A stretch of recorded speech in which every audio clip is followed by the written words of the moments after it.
Okay. Hello.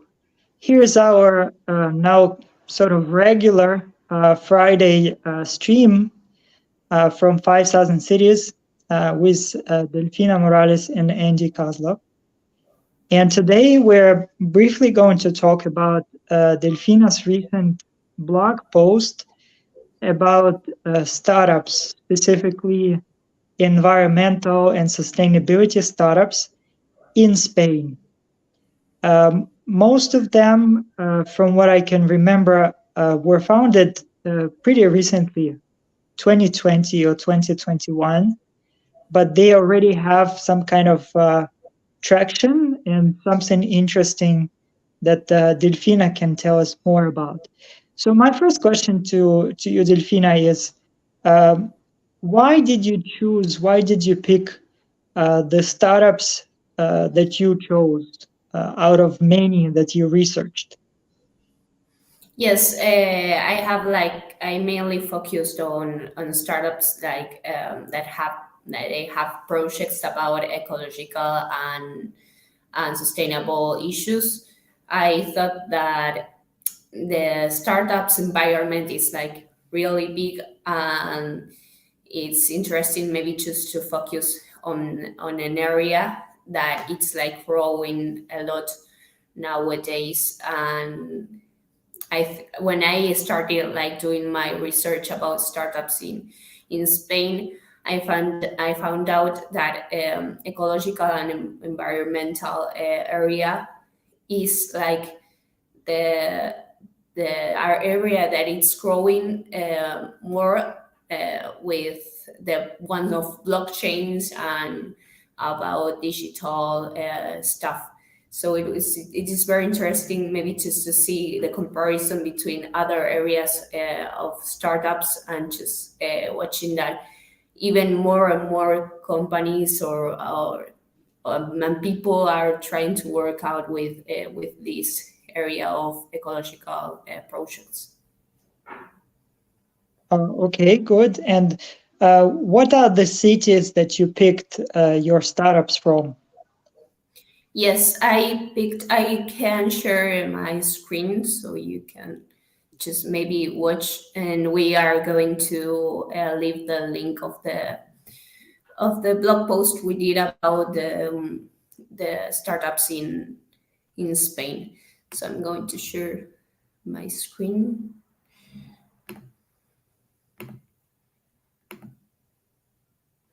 And now I think it's okay. Okay, so here's our blog post. Cool. Yes. So this is Girona, I guess, in the picture. Yes, the And then picture is you look, really beautiful. yeah, pretty nice view. And you picked different cities. Yes, I picked different cities. Here you can see, like for example, some startups in Barcelona, via power. I think in Spanish is via power, so that's why. And this one that is from Barcelona to Burritos. Then I found out maybe just some startups in Madrid too. Here, these ones: Harvest Market and Teen Neutral, that I'm going to talk about more. This one of Teen Neutral, that's really interesting. Choose again Madrid, Girona, and Pontevedra. Yeah, Here. and we included a piece of trivia about Pontevedra, comparing Yes, it to Santiago de Compostela. Because normally when we look at cities, we would like to focus not just on innovation and skills building, but also the overall cultural atmosphere in a given city or a region that is surrounding it. yes, Perfect. and So, would you like now to give us a more in-depth description of one of the startups that you chose to give us an idea of the specific nitty gritty of one Yes. Spanish startup? Yes. Yes, I was going to talk about just a little bit about this one that it's too neutral. It was founded in 2022, like last year, and it has like here you can rate it less than 200 followers on LinkedIn, but it's like a startup that I think like personally it's going to grow up a lot because of. Its focus on in innovation and environmental area. So I'm going to open their website so you can see it. Ah, okay, nice. Here you can see that they write like clothes are not waste. So we can have like a quick And look. why Delfina they would write something like this? Is there a lot of waste clothes wasted around the world? Yes, they have like just some statistics here that we are going to talk about now because they think that they can reduce like the waste of clothes yeah, around the world, but just focusing now on Spain.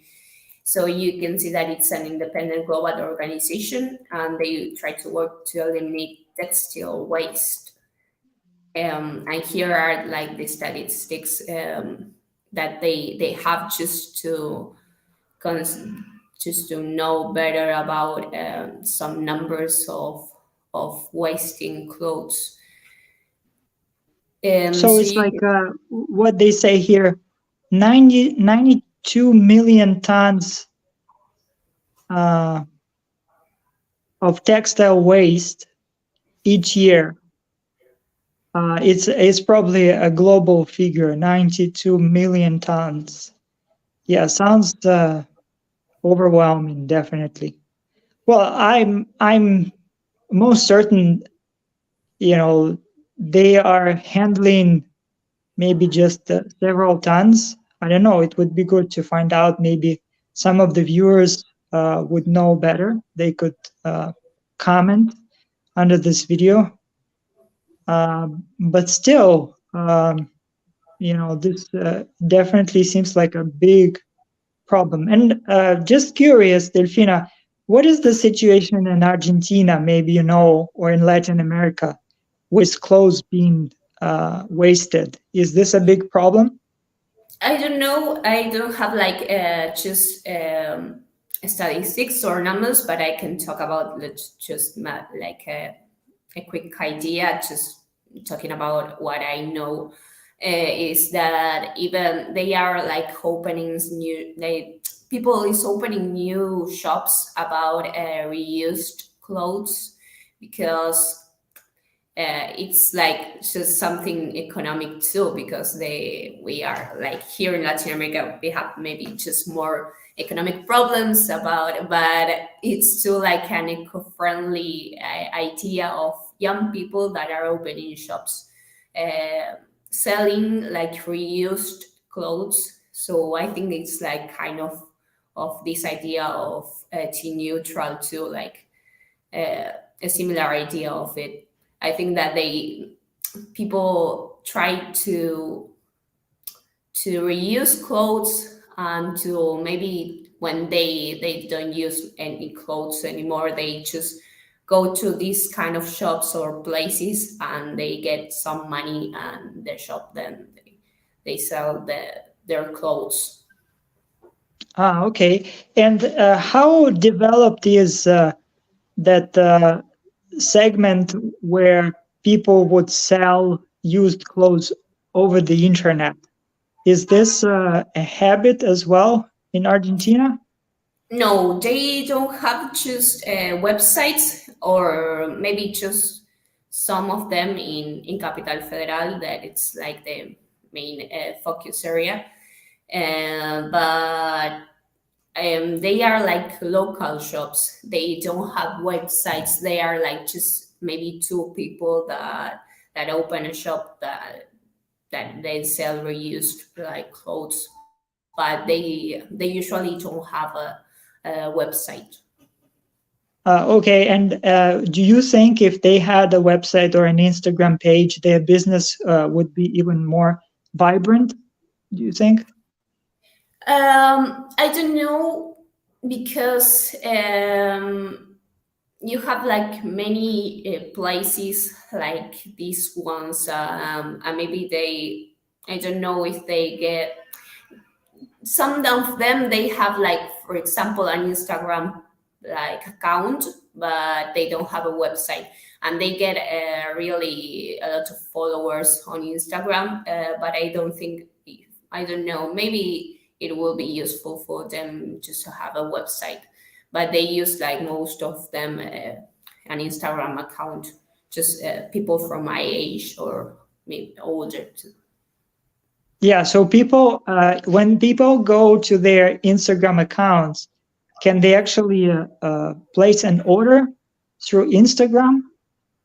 No, they usually send a message to the account or the people that are working on these shops, and they talk and they manage like place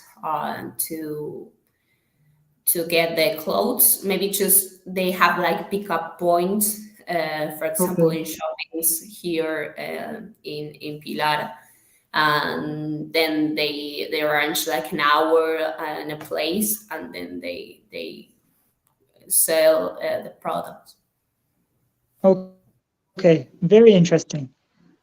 Good. So this is just a small idea of what we are doing here at 5,000 Cities, analyzing different startups and topics. And definitely, Delfina is doing a great job getting to know all of these details about some of the startups and their business models. And in one of our future videos, we will also discuss some of the research that Delfina is working on now around ecosystems, comparing several innovation ecosystems. So thank you, Delfina. Thank you, everyone, for today. And we'll see you soon later. See you. See you.